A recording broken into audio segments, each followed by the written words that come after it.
IPO अड्डा में आपका स्वागत है और इस एपिसोड में हम एक और नई कंपनी लेकर आ रहे हैं जिसकी शेयर मार्केट में एंट्री होने वाली है।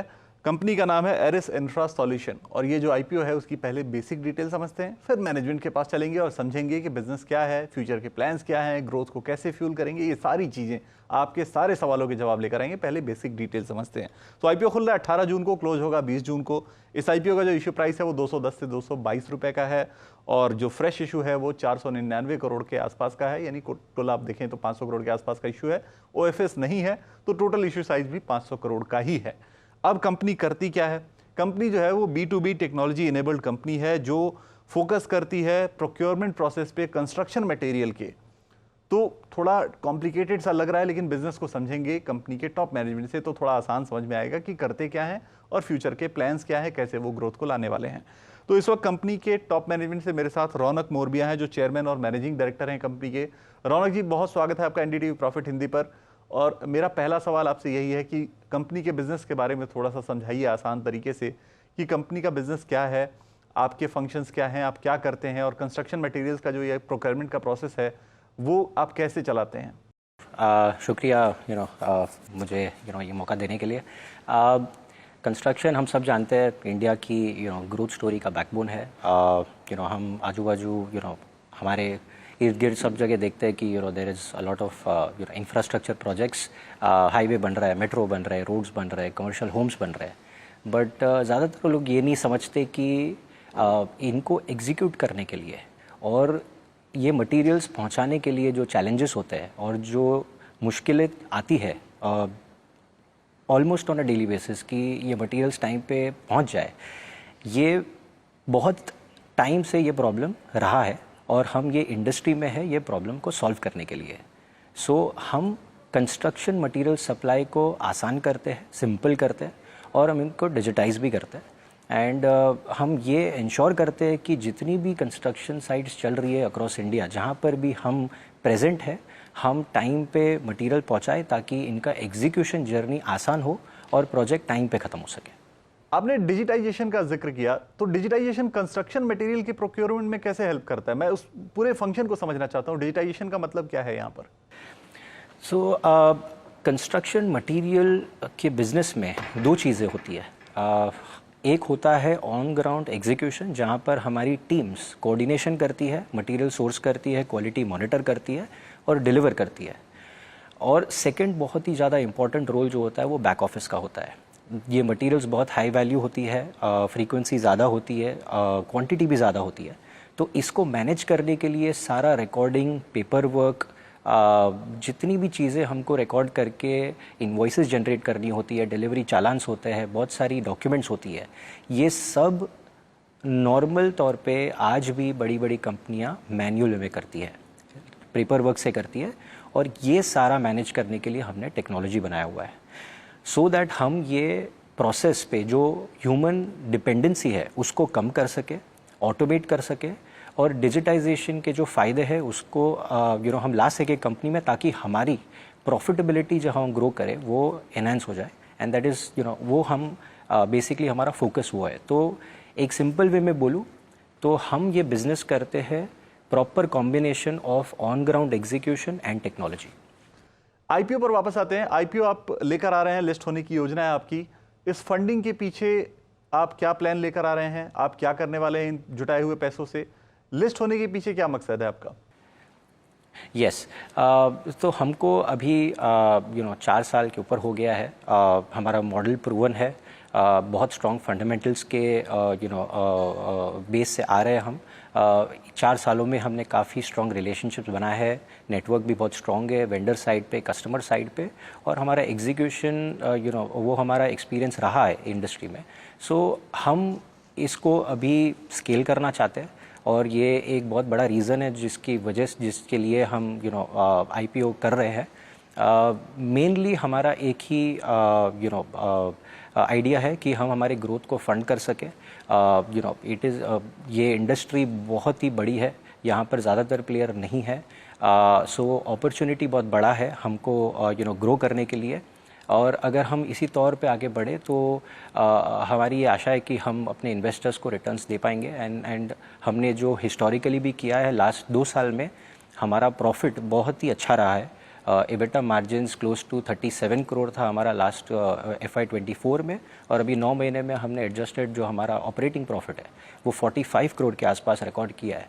सो हमारे फंडामेंटल स्ट्रॉन्ग है, हमको ग्रो करना है, अपॉर्चुनिटी बहुत बड़ी है, और एग्जीक्यूशन हमको आता है, that is what we are good at. सो यही रीज़न है कि हम IPO करना चाहते हैं, we are here. Raunak ji, RHP के मुताबिक आप 205 करोड़ रुपए का इस्तेमाल करीब करीब करने वाले हैं डेट के रीपेमेंट पर। इस वक्त आपकी मौजूदा डेट लेवल्स क्या हैं? इस वक्त कितना कर्ज है कंपनी के ऊपर, और जब आप ये डेट रीपेमेंट करेंगे तो उसके बाद कितना कर्ज बाकी रह जाएगा?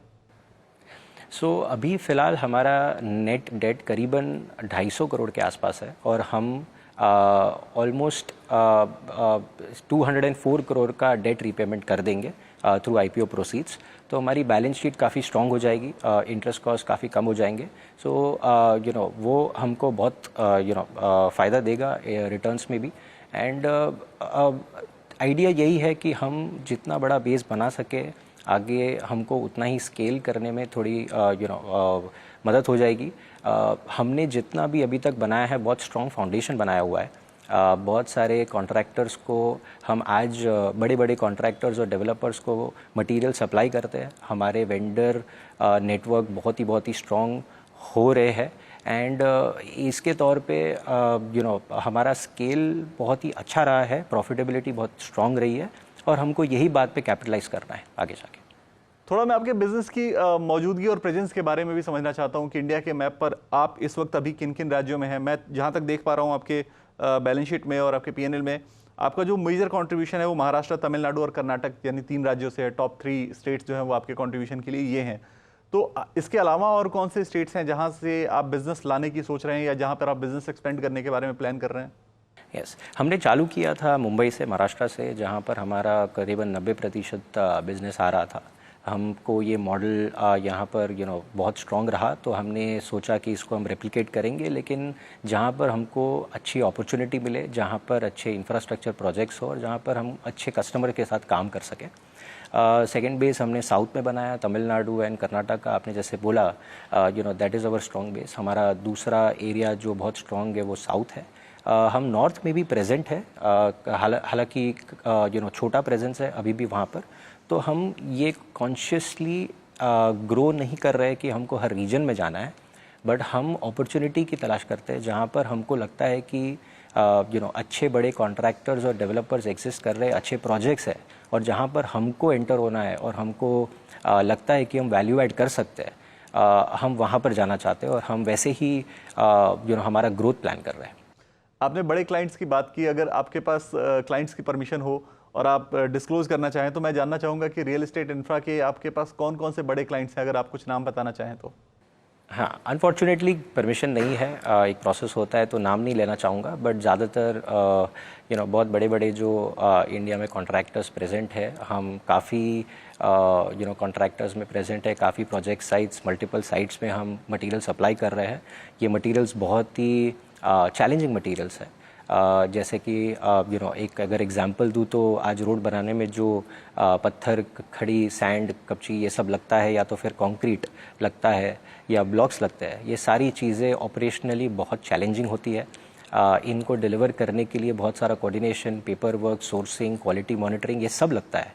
और आज हमने ये स्केल इतना बढ़ा दिया है कि हम आज डेली 600 के ऊपर डिलीवरी कोऑर्डिनेट करके, मैनेज करके, क्वालिटी मॉनिटर करके डिलीवर कर रहे हैं अक्रॉस इंडिया। और आज तक हमने 14 मिलियन मेट्रिक टन्स के आसपास मटेरियल डिलीवर किया है across India, across 900 pin codes के से ज़्यादा भी। सो हमारा एक्चुअल में USP जो मोट बोलते हैं, हमारा स्ट्रॉन्ग पॉइंट एग्जीक्यूशन है। हम ये सारे मटेरियल्स सोर्स करने में, टाइप करने में, डिलीवर करने में, टाइमली डिलीवर करने में हमारी एक्सपर्टीज़ है, और यही चीज़ पे हम कैपिटलाइज करना चाहते हैं। आपने प्लान किया और जो आपने गाइडेंस भी दी उसमें आपने यही कहा है कि आप ज़्यादा मार्जिन वाले प्रोडक्ट मिक्स पर फोकस करने वाले हैं। तो एक तो सबसे पहली चीज़ ये कि ये जो ज़्यादा मिक्स वाले प्रोडक्ट मिक्स हैं वो क्या हैं, और दूसरी चीज़ ये कि इसका आपके प्रॉफिट पर, आपके प्रॉफिट मार्जिन पर कितना असर देखने को मिल सकता है और ये कब तक असर देखने को मिल सकता है अगर आप इस तरफ, इस डायरेक्शन में फोकस कर रहे हैं, ज़्यादा मार्जिन वाले प्रोडक्ट मिक्स को उतारने पर और उस पर ज़्यादा फोकस करने पर? आगे की बात नहीं करना चाहूँगा, बट जो हमने किया है लास्ट 18-24 मंथ्स में, हमने एग्जैक्टली यही किया है जो आपने बोला। हमारा कंसंट्रेशन स्टील सीमेंट से उतर के हमने ऑपरेशनली चैलेंजिंग मटेरियल्स जैसे कि एग्रीगेट्स है, जो स्टोन्स और सैंड है, कंक्रीट है, ब्लॉक्स है, केमिकल्स है, इलेक्ट्रिकल्स, प्लम्बिंग, ये सारी चीज़ों में हमने कंसंट्रेशन बढ़ाया हुआ है। आज हमारा सबसे ज़्यादा रेवेन्यू आता है एग्रीगेट से, जो करीबन 37% के आसपास है। सेकेंड लाइन में कंक्रीट है जो करीबन 25% के आसपास है। तो हमने ये प्रोडक्ट मिक्स चेंज किया है। हम फोकस कर रहे हैं ज़्यादा हाई मार्जिन प्रोडक्ट्स पे। हाई मार्जिन इसीलिए है क्योंकि इनको सोर्स करना, क्वालिटी मॉनिटर करना और बल्क में डिलीवर करना, वो भी सही टाइम पे, एक मुश्किल काम है अगर आप कंपेयर करें स्टील एंड सीमेंट से। तो हमारा फोकस यहाँ रहा है, हमारी एक्सपर्टीज़ ये है और हम ये ज़्यादा कर रहे हैं। इसके लिए हमारा प्रॉफिटेबिलिटी भी काफ़ी इम्प्रूव हुआ है और इसी चलते हमको एक बहुत अच्छा प्रोडक्ट मिक्स का एक कंसंट्रेशन मिला है, जो हम आगे जाके भी इसको इवॉल्व करेंगे, बेटर करेंगे। आगे की प्रॉफिटेबिलिटी के बारे में मैं अभी बात नहीं करना चाहूँगा। रौनक जी, एक आखिरी सवाल, क्योंकि आप कंपनी के चेयरमैन और मैनेजिंग डायरेक्टर हैं, तो जो इन्वेस्टर्स आपको सुन रहे होंगे, जो पोटेंशियल इन्वेस्टर्स आपको सुन रहे होंगे, वो आपसे एक गाइडेंस की तरह जानना चाहेंगे कि आपकी इंडस्ट्री में और आपकी कंपनी में ग्रोथ की क्या संभावनाएं हैं और उसको सुनकर वो इन्वेस्ट करने का शायद मूड बनाएं। तो क्या आप उनको फाइनल कमेंट्री देना चाहेंगे? सिंपल सी बात है। मैं 2-3 चीज़ों के साथ ये छोड़ना चाहूँगा कि हम जिस इंडस्ट्री में ऑपरेट करते हैं वो काफ़ी बड़ी है। $300 बिलियन के आसपास है, करीबन 25 लाख करोड़ के आसपास की इंडस्ट्री है। काफ़ी अनऑर्गेनाइज्ड है, हम वहीं प्रेजेंट है। कंपटीशन रिस्क ज़्यादा नहीं है क्योंकि ज़्यादा लोग प्रेजेंट नहीं है, ऑर्गेनाइज प्लेयर्स। और इस इंडस्ट्री में ऑपरेट करने के लिए जो अंडरस्टैंडिंग चाहिए और जो एग्जीक्यूशन एक्सपीरियंस चाहिए वो हमारे पास है, जो हमने हमारे पास में डेमोन्स्ट्रेट भी किया है। और हमने बहुत स्ट्रॉन्ग रिलेशनशिप्स और नेटवर्क्स बनाए हैं, और जिसकी वजह से हम ना सिर्फ रेवेन्यू में ग्रो हुए हैं बट प्रॉफिटेबिलिटी में भी ग्रो हुआ है, जो इन्वेस्टर रिटर्न्स में ट्रांसलेट होता है। तो अगर मैं लास्ट 2 इयर्स की बात करूँ और पहले साल से बात करूँ, 7 करोड़ के EBITDA से 9 मंथ्स के प्रॉफिट अबाउट 45 करोड़ पे पहुँचना बहुत ही मुश्किल जर्नी रही है, बहुत ही इंटरेस्टिंग जर्नी रही है। एंड दैट इज़ समथिंग जो हमने बहुत मेहनत से फोकस किया है, और हमको लगता है कि ये इंडस्ट्री बहुत ही बड़ी अपॉर्चुनिटी हमको देगी ग्रो करने के लिए। तो जो चीज़ें चाहिए, technology, execution experience, management experience, ये सब हमारे पास है और इसके बलबूते पर ही हम आगे बढ़ना चाहेंगे। एंड मुझे लगता है कि हम अपने इन्वेस्टर्स को बहुत ही अच्छा रिटर्न दे पाएंगे। बहुत शुक्रिया रौनक जी, आपने बहुत अच्छे से बिजनेस को समझाया और आसान तरीके से बताया कि आपके ग्रोथ के प्लान्स क्या हैं आगे, अब कंपनी का बिजनेस जो है वो इस वक्त क्या है, क्या करती है कंपनी, क्या प्रोडक्ट्स हैं, कहाँ कहाँ बिजनेस है, किससे कितना रेवेन्यू आता है, ये सारी चीज़ें आपने बताई। तो बहुत शुक्रिया आज एनडीटीवी प्रॉफिट हिंदी से जुड़ने के लिए और दर्शकों को ये सारी चीज़ें बताने के लिए। दर्शकों, आपके लिए मैं बेसिक डिटेल आईपीओ की एक बार फिर से रिपीट कर देता हूँ। ये आईपीओ खुल रहा है 18 जून को, क्लोज होगा 20 जून को। इसका जो प्राइस बैंड रखा गया है, यानी जो इशू प्राइस है, वो 210 से 222 रुपए का है और इस आईपीओ के जरिए कंपनी फ्रेश इशू के तौर पर करीब 500 करोड़ रुपए जुटा रही है। 499 करोड़ 60 लाख रुपए जुटा रही है अगर हम प्रिसाइजली देखें तो, और इसमें कोई भी ओएफएस नहीं है, सारा का सारा फ्रेश इशू है।